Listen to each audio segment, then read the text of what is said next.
What's up, Laker Nation? Welcome to the Lake Show YouTube channel.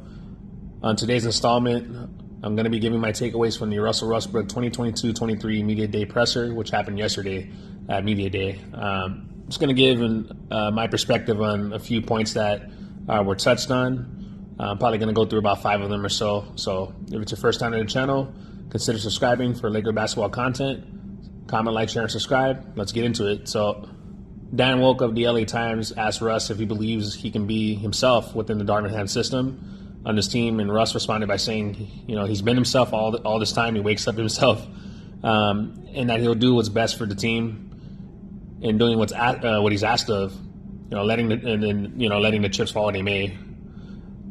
I do believe that last season, Coach Frank Vogel, didn't know how to use him. He didn't know how to use Russ. He didn't have a defined role for him. And that's where the confusion pretty much started and where the issues derive from. Just from my perspective, I also believe that LBJ being the main ball handler and the guy that recruited Russ to come play for the Lakers, when the Lakers had a deal on the table for Buddy Hield, they pivoted to trading for Russ because LeBron pretty much influenced them with their meeting that they had at I believe LeBron James' house or Russell Westbrook's house, one or the other. But, I also believe that Bron should have enabled Russ more, and sacrificed more, being he's the greater player. I've talked about this ad nauseum. He has more of adaptability. In the Bron system, you have to be able to be a shot creator, similar to a Kyrie Irving or a Malik Monk, or a spot-up shooter, a Kevin Love, those type of guys. And a player that can defend, and shoot threes, a.k.a. a 3-and-D type, guys that are probably about 6'6" and above. Those are the guys that work in the LeBron James system. Russ doesn't fit that. Obviously, he doesn't fit the LeBron James system. So, they will have to deviate from that, where LeBron James runs more pick and roll with Russ, and then Russ being the main ball handler, as well as LeBron playing, in a backdoor action as a cutter. When Russ, has dribble penetration towards the rim and things of that nature, Bron should be looking to cut. He's a great finisher. He also should be looking to post up more. He's a solid post-up player and should utilize that more, especially at this stage of his career in his 20th season. He's also a good spot-up shooter. In the 4-out, 1-in system that Coach Darvin wants to run, and good at spacing the floor. So if you have shooters around Russ in that system, it's going to allow him to, take defenders off the dribble and go towards the rim. And Bron, shot about 35 to 36% from 3. So he's very capable of being a spot-up shooter with, along with Anthony Davis and LeBron, with his ability to shoot in an AD when he plays small ball center, or overall if he's able to shoot efficiently from mid-range. That's going to open up the floor for Russell Westbrook. So with AD, though, he should be running as much as pick and roll as possible, and preferably high, because if he runs higher pick and roll, that's not going to allow the defense to set up, especially if they're in transition when the ball's being pushed. They have to run that high pick and roll. That's not going to allow the defense to collapse on them. They're not going to have time to set. So by putting pressure on the defense, is going to allow Russell Westbrook to flourish. And I think those are the ways that Russ can flourish. I really believe that. So, however, Russ needs to also act as a cutter, off the ball. He's also a solid finisher, even at this stage of his career, even though he was smoking a lot of layups last season. And, he'll be better this year. I believe he will be better this year. He also needs to set all ball screens as a physical guard. He likes to make a lot of contact with players. He doesn't shy away, obviously. He can act as a screen setter. I mean, when LeBron has point guards that are more bulkier per se, or more stockier, they create good walls, that can set screens. So Russ should definitely do that from time to time, but he should be the main ball handler. And then LeBron James as secondary, and then in the clutch, I think Bron obviously should be the one that should be the main ball handler in the clutch. So in the fourth quarter, with about 8 minutes to go, things of that nature. But other than that, some defense, he also has to play with effort. And I'm sure if they gave more ball handling duties to Russ, then Russ will feel empowered, and then thus, he'll perform better. And that's the whole point. Russ was also asked about potentially not starting, as it's been said by Coach Ham and Rob Pelinka that they'll have options that who will start at the point guard position. And then Russ responded with, he's looking forward to the season and whatever unfolds. And that's, that he's blessed to be able to do what he loves. Russ was pretty incredulous to the reporter asking or, suggesting that he may not start. He was laughing at the question after the reporter asked him about his thoughts on potentially not starting and things of that nature. He's not only a former MVP, a top 75 player of all time, a triple-double king, a former All-Star, but he's objectively, a better basketball player than Kendrick Nunn, Pat Beverly, and Dennis Schroeder.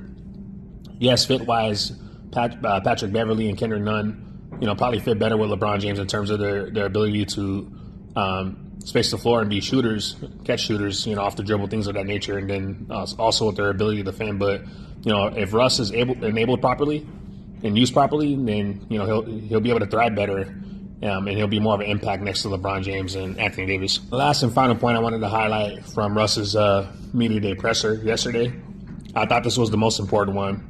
So a reporter asked Russ what was the difference from last season with feeling unwelcome to now. And now his relationship with Coach Darvin Ham has made him feel different. He replied with saying that Coach Darvin Ham has been in constant communication with Russ since he became the Lakers head coach.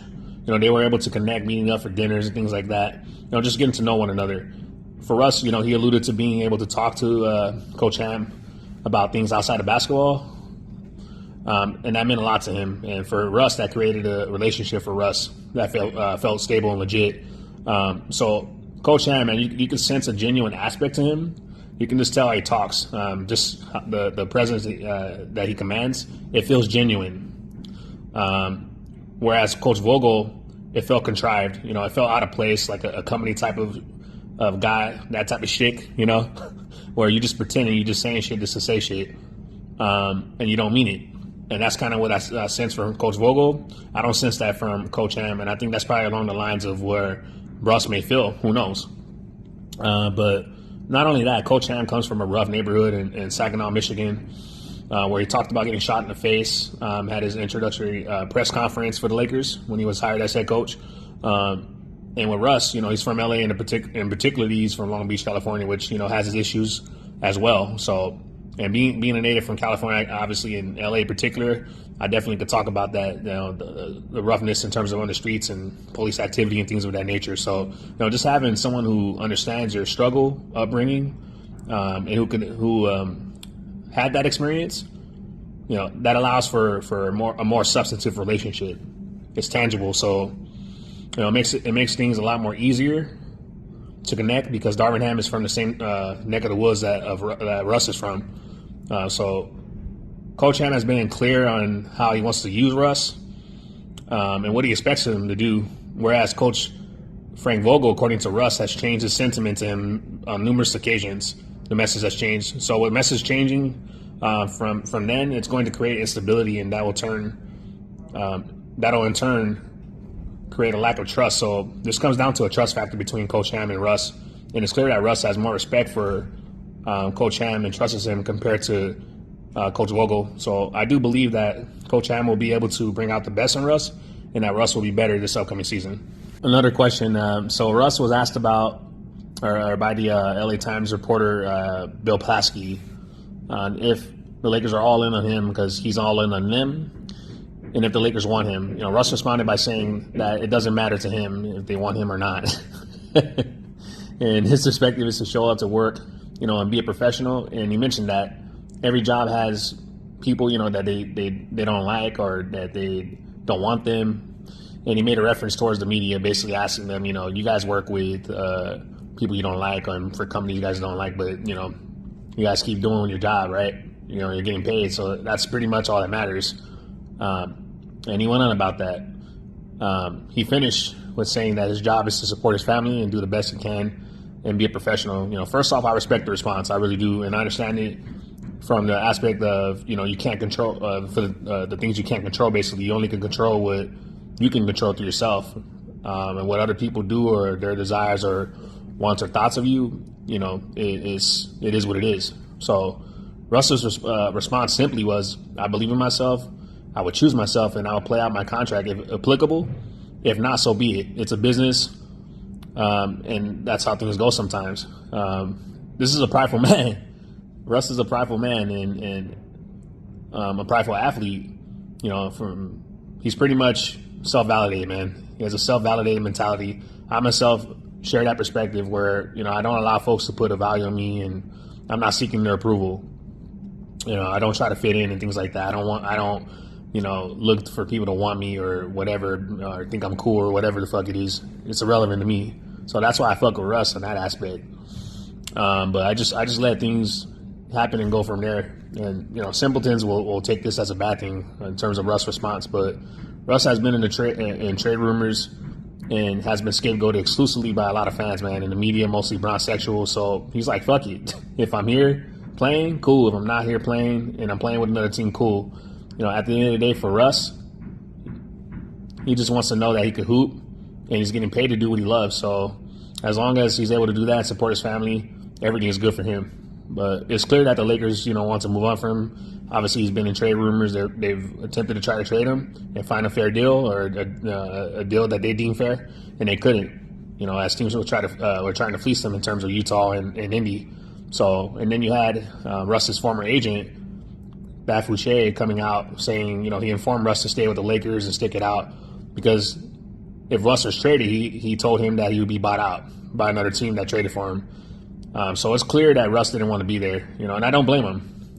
You know, being blamed for everything exclusively, then a lot of fans disrespecting your family members at games and shit like that, sending death threats and so on, silly shit, just stupid shit like that. For his mentals, man, I could see why it would affect him and why he wouldn't want to be there. I can understand where he's coming from. So I don't see what his response was, you know, in terms of being an issue. I don't see it as an issue whatsoever.